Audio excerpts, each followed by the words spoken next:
Olá, gente, bom dia. Então, essa é a nossa aula síncrona do sábado, tá? Dia 3 de julho. Nós vamos fazer o que hoje? Vamos terminar de falar das técnicas histológicas, de preparação, de corte histológico, né? E falar da técnica de HE, de hematoxilina e eosina, e mostrar alguns exemplos de células curadas com essa técnica, né? A partir daquele atlas da professora Tatiana Montanari. E, e é isso. Ok, então na aula da quarta-feira, né, a gente viu um panorama geral aí do funcionamento do microscópio convencional, o microscópio de luz, né, o óptico. Aí começamos a falar sobre o método de preparação, né, das lâminas, a questão da inclusão, né. Aí paramos aqui falamos da desidratação, na etapa da desidratação, né, que o material é mergulhado em frascos, né, contendo álcool de concentração crescente de álcool, né, de 85 a 95, até chegar ao nível de 99, a peça vai até o nível de 99 de pureza, né, e com isso a peça vai perdendo água, né. Aí depois tem a bateria com xilol, que é o processo de diafanização, né. O que é isso? É clarificar, né? Deixar a peça mais transparente possível, né. Isso também vai permitir a melhor penetração da parafina na peça.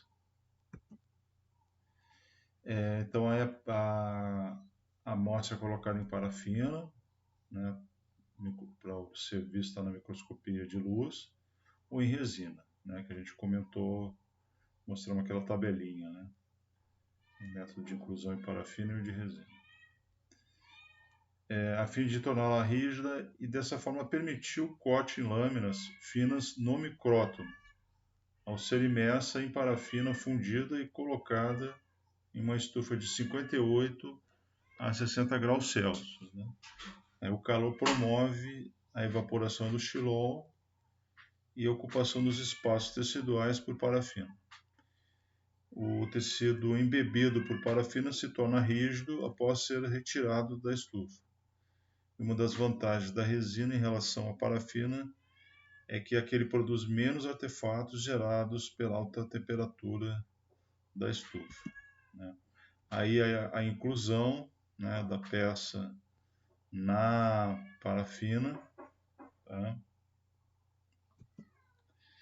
Aqui as peças dentro dos frascos de vidro contendo parafina no interior da estufa, né, a 60 graus Celsius, tá? Então fica um tempo aí.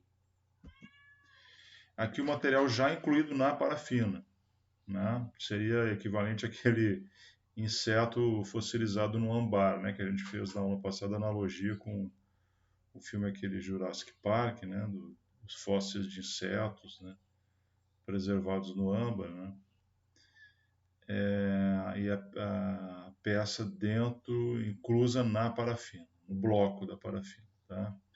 Aí mostra aqui o bloco da direita foi processado para ser cortado ao micrótomo, tá? Essa aqui já está pronta para ir para o micrótomo. Veja que eles têm um código, né? Então tem um código aqui que está associado ao livro de registro, dizendo que tecido que é, de qual animal, de qual parte, né? Para ter uma ideia do que está cortando, o que vai ser estudado e preparado, né? Aí o micrótomo, tá? Então aqui aqui onde eu estou passando o laser, o bloco fica encaixado aqui, fica preso. E aí aqui a lâmina, né? E aí que com essa manivela, o microscopista que vai, o técnico, né? Enfim, que está processando a lâmina, vai girar e essa lâmina vai fazer o corte, né? Eu comparei Na passada comparei com aquelas máquinas dos mercados, né, que cortam os frios, né? E aí vai saindo, ó, o bloquinho preso, ó, e aqui tem uma lâmina que corta muito fino e você regula a espessura do corte, né? Os blocos de parafina são cortados para obtenção dos cortes do material, utilizando para isso o aparelho denominado micrótomo, né? E os cortes têm espessura de 5 a 6 micrômetros, tá? Aí com o pincel, ó, vai retirando essas fatias, elas saem praticamente juntas, né? Ó, aqui, ó, a sequência toda de fatia, ó, perfeição. Aí depois essas fatias vão para o chamado banho-maria, tá? Eles são estendidos em água aquecida a 56 graus Celsius, em aparelho aquecedor com termostato para evitar microdobras do material. Tá? Então tem que ficar esticadinho, né, no banho-maria. Então aqui ele fica aqui no banho-maria, dando aquela esticada, né? Aí depois se faz a pescagem dessas fatias no banho-maria. Como é que é? Consiste em mergulhar a lâmina, tá? Esse retângulo aqui de vidro, que é a lâmina, para coletar o material esticado sobre a lâmina, né? Em seguida, a lâmina é colocada sobre uma platina aquecedora para que seja feita a secagem, a fusão da parafina impregnada no tecido e evitar o aparecimento de microdobras. Aqui as lâminas de vidro, né, com os cortes já estendidos sobre a platina aquecedora, tá? Então é outra platina aqui que vai ter aquece, né, para a lâmina, para a fatia, para o corte desidratar e ficar aderido ali à lâmina. Ok. E aí depois tem a questão da coloração, tá? Que aqui ele está transparente, né? E aí, poxa, é complicado, né? De observar a lâmina transparente, muito difícil. Aí tem coloração diferencial, tá? No caso aqui, que a gente vai falar agora é com hematoxilina e eosina, que é o método mais comum aí, mais utilizado, tá? Para coloração aí de lâminas, né? De preparações para histologia, para biologia celular. Os cortes de tecidos apresentam-se incolores após a microtomia. A coloração visa contrastar as estruturas teciduais. E a ação da maioria dos corantes se baseia na interação entre os radicais ácidos ou básicos, dos elementos químicos dos mesmos com os do tecido. No entanto, existem outros tipos de corantes, como a gente vai falar brevemente aí, né? Mas primeiro vamos mostrar esse do hematoxilina e eosina, tá? Então ele se baseia nessa questão, né, de contraste, né? Tem muito a ver com a questão do pH, tá? Então hematoxilina e eosina. A hematoxilina é um corante básico, tá? Então ele carrega uma carga positiva na porção da molécula que irá conferir cor ao tecido. Então, lembrando aquela questão da química, né? Que é básico tem afinidade com ácido e vice-versa. Tá? Então, corantes básicos reagem com componentes aniônicos das células e tecidos, os quais incluem os grupos fosfatos, ácidos nucleicos, tá? Grupos sulfatos de glicosaminoglicanas e grupos carboxilas das proteínas. Tá? E a habilidade de grupos aniônicos reagirem com corantes básicos é chamada basofilia. Tá? Então, o que acontece? O ácido ele tem afinidade com o básico.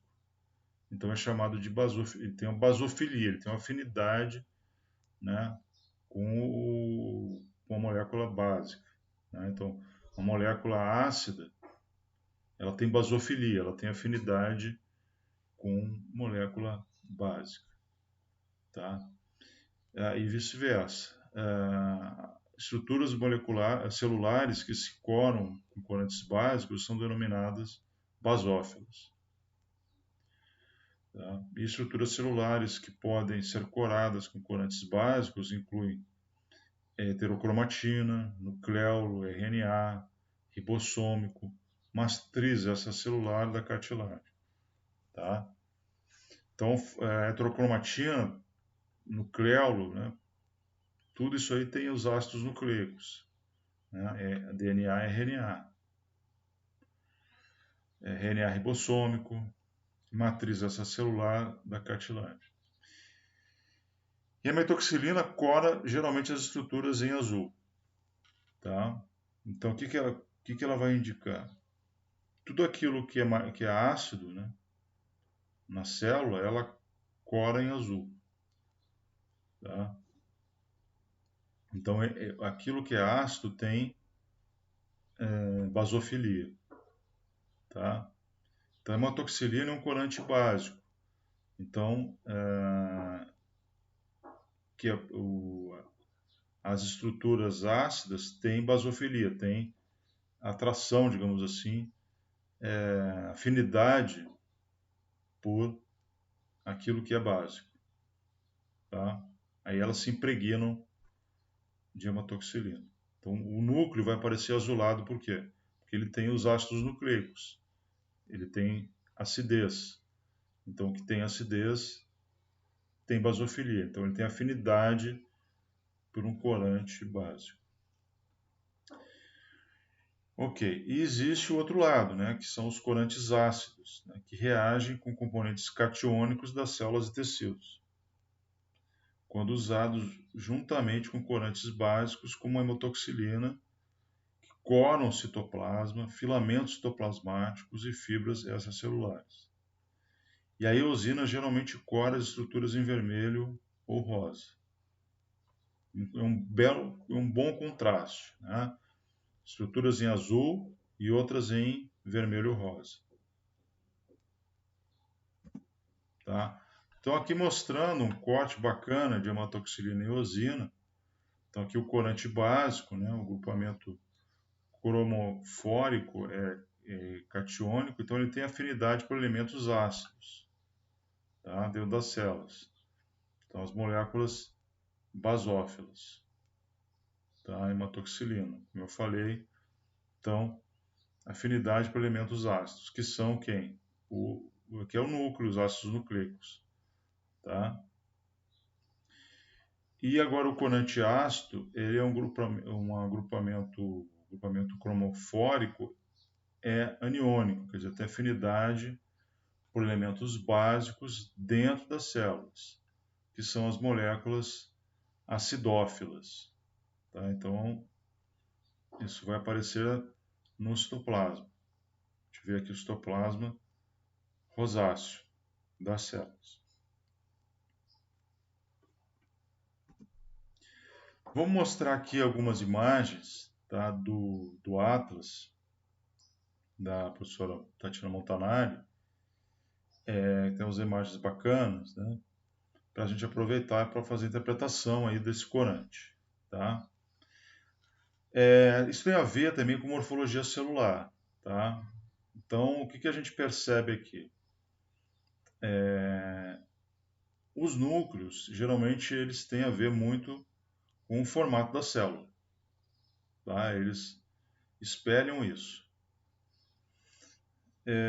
Aqui nós temos um corte que mostra aqui o epitélio dos vasos sanguíneos, endotélio, né? Estão lembradas aí que eu comentei.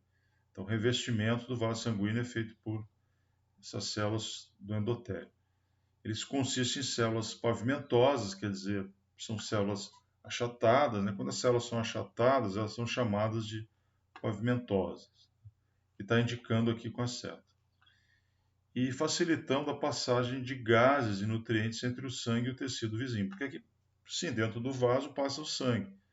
E esse formato dela achatado facilita essa passagem, né, de gases e nutrientes.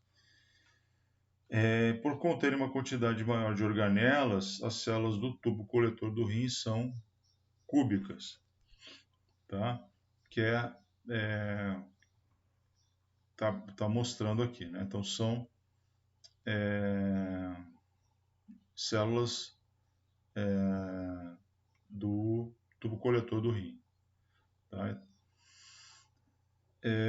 Então aqui mostrando aqui as células, tá? Então vejam que o núcleo, aqui ele é um azul muito forte, né? Praticamente azul marinho bem escuro. Tá? Okay. Então foi colado a técnica de HE, quer dizer, hematoxilina e eosina. Aqui, células do intestino, tá? Aqui está até melhor, porque dá para ver o núcleo em azulado, um azul marinho, azul escuro, e aqui o resto, né, citoplasma em rosáceo. Né?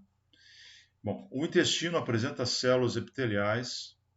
Tá? O que são células epiteliais? São células que revestem, células de revestimento.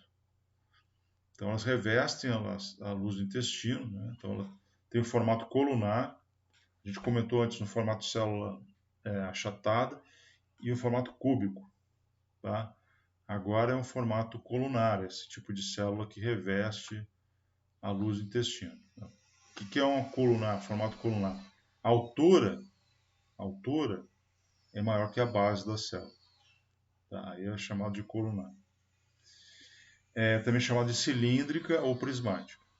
Então elas são capazes de realizar o que? Absorção, né, pela presença de microvírus, letra M. Né?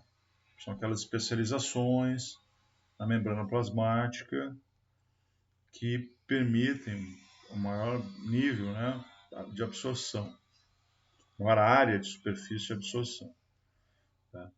E ainda as células produtoras de muco, as células caliciformes, né, que estão aqui ó, apontado na seta, cujo núcleo é comprimido, ele está aqui é comprimido, ó, diferente das outras células, na base da célula, pelas vesículas com glicoproteínas. Quer dizer, é uma célula que produz muco, secreção, ela acumula essa secreção e daqui a pouco ela, em determinado momento, ela libera essa secreção, esse muco.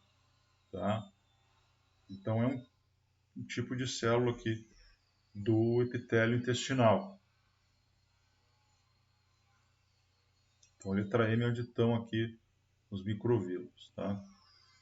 Então, veja que a célula caliciforme que produz a secreção não tem os microvírus. E aqui um tipo de célula que tem bastante no tecido conjuntivo, é um tipo de célula aí do tecido conjuntivo, que é a célula lipídica. Tá?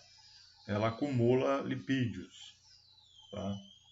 Então, devido ao acúmulo de lipídios, a célula adiposa, tá? Então, o tecido forma tecido adiposo, é um tipo de tecido do tecido conjuntivo, tem uma forma esférica. E aqui do lado é o núcleo, ele é comprimido junto à periferia. Tá? Então, a gordura, o lipídio, está em branco. Aqui o núcleo em azul, tá? Ele é basófilo, ele é ácido. E um pouquinho de citoplasma em volta aqui, né? Está em rosáceo. Então, a célula, o volume é ocupado predominantemente por lipídio. Aqui células adiposas, tá? Então elas geralmente têm esse formato chamado poliédrico, tá? Tem várias facetas, digamos assim, né? Se formaria um poliedro. Pela compressão recíproca. Então elas estão todas ali comprimidas, né? Uma empurrando a outra e forma esse formato comprimido. Tá? Veja que isso aqui é tudo lipídio aqui dentro. Tudo corado em HE. Tá? Aqui é o aumento, tá? Um objetivo de 40 vezes. Tá? Junto com o ocular, aí dá um aumento total de 550. Tá? Então essas aqui, objetivo de 100 vezes, tá? Então, voltando aqui, ó, objetivo de 100 vezes, né? Aí junto com o ocular dá 1373 vezes. E aqui neurônio, tá? A gente comentou sobre o neurônio, né, na aula passada, aquela questão da mielina, né? Até recomendei que vocês assistissem aquele filme Óleo de Lorenzo, né? Então aqui o neurônio exibido tem um corpo piramidal, tá? Aqui apontando a seta, né? Aqui piramidal, aqui uma pirâmide. E aqui outro, acho que aqui já é outro neurônio. Um outro aqui. Possui o astrócito, por causa dos prolongamentos, possui uma forma estrelada. E ainda apontando um oligodendrócito. Tá? É um outro tipo de célula nervosa. Então a gente viu aqui astrócito e oligodendrócito. Isso são células do cérebro, neurônios do cérebro. Tá? Aí foi corado com outro do método de Golgi, tá? Objetivo de 100 vezes por 1000, que dá um total de 1373. Aqui músculo estriado, tá? Então a célula muscular é o que tem o formato mais uniforme, né, das células aí. Então veja aqui, célula muscular estriada, do músculo estriado cardíaco.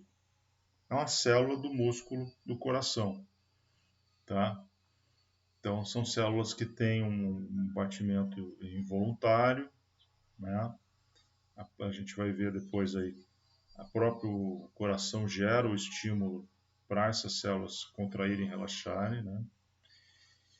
E elas têm aqui as estrias, tá?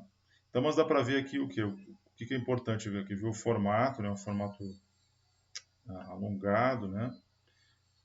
Elas têm um núcleo aqui, corado com HE, as células foram coradas com HE, e ela, em função da sua acidez, né? Célula no núcleo basófilo, ficou em azulado. E o citoplasma todo em rosáceo. Tá? Então tem uma célula aqui, tem outra. Tem várias células aqui de músculo estriado cardíaco. Então tem outros exemplos de corantes ácidos, né? A fucsina ácida, azul de anilina, o orange G, o básicos azul de metileno, verde metil e azul de toluidina, e outras técnicas de coloração. Tá? Então, a hematoxilina e eosina são corantes adequados para evidenciar características estruturais, mas eles não são capazes de revelar todos os componentes celulares. Então, toda técnica tem lá suas limitações. E outras técnicas de coloração são disponíveis para evidenciar diferentes componentes. A coloração pela prata, né? Algumas substâncias intra e extracelulares promovem a redução do nitrato de prata, que formam precipitados negros em estruturas como fibras reticulares, nos linfonodos, por exemplo. A associação de corantes, a somatória de corantes diferentes, como o tricômio de Gomori, que usa verde luz, o cromotropo, 2R, hematoxilina. E após a coloração, as lâminas são montadas, ou seja, os fragmentos são protegidos pela cobertura com lâminas de vidro. Então, essa é colada na lâmina através das substâncias selantes, como, por exemplo, o entelano. E após a secagem, as lâminas podem ser observadas ao microscópio de luz. Aqui é tecido epitelial corado por diferentes corantes, tá? A hematoxilina e eosina, o ferro de hematoxilina, que dá uma outra coloração. É a mesma célula aqui, a célula caliciforme, a célula intestinal, tá? Mas veja que com diferentes métodos, né, de coloração, fica com diferentes cores, né? Tem o Mallory-Azan aqui, tem o Mason, tem o Periodic Est Schiff, tá? Tem o Silver, a impregnação de prata, tem a Orceína, tá? Tem o Azuriá, tem o Sudan Black B. Então, veja aqui, ó, no Sudan Black B, praticamente não se vê a célula caliciforme. o fosfato alcalino. Né? Ok. Então, mostrando aqui o que foi corado, né? A célula, o citoplasma, as fibras reticulares, as células vermelhas, os capilares, as fibras colágenas, as fibras elásticas, a célula de Goblet, o núcleo, a lâmina basal, o tecido conjuntivo, a célula do mastócito, o tecido conjuntivo, né, uma pequena parte aqui da célula nervosa, da fibra nervosa, e as células de gordura. Ok, essa é a referência, tá? Usada aqui para esse slide, para essa aula. Então, obrigado aí pela atenção de vocês. Né? Até a próxima.